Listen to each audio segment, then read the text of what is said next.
Kami nagpasalamat o Diyos sa imong hiusan ng mga adlaw. Mr. and Mrs. Ipagan o Diyos, ako na nga moyo kanimo amahan, ikaw padayon Ginong Diyos magabugkos.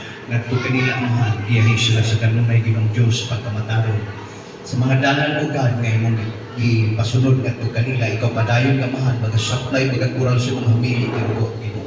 Dalaygon ka amahan sa walay katapusan, bisan pa sa mga kaigsuonan usab o ginikanan ngadto kanila, ikaw padayon Ginoong Diyos maghatag maahan o mga panalangin magalikod ngadto kanila amahan. Dalaygon ka Ginoo sa walay katapusan. Lord, salamat sa kanunay sa imong tugma. Kay mo silang giusan ini mga takna amahan, di nagabaton sila sa kalipay o Diyos nga gikan kanimo. Dalaygon ka Ginoo sa walay katapusan. Lord God, salamat sa imong kaayo kanunay ngadto sila ang mga kinabuhi. Salamat o Diyos sa kanunay kay ilang gugma amahan, wala mahibulag gikan kanimo. Dalaygon ka o Diyos sa walay katapusan, dalaygon ka. Lord God, kahimayaan o kanungganan diha lamang kanimo. Wala may igo o Diyos, hallelujah. Dahil kahatag sa natong mga pagpasalamat diha kanimo amahan. Ang imong kaayo nagapabilin kanunay alam sa among mga kinabuhi o Diyos. Uban sa tagsa-tagsa ka pamilya nga naa karon amahan.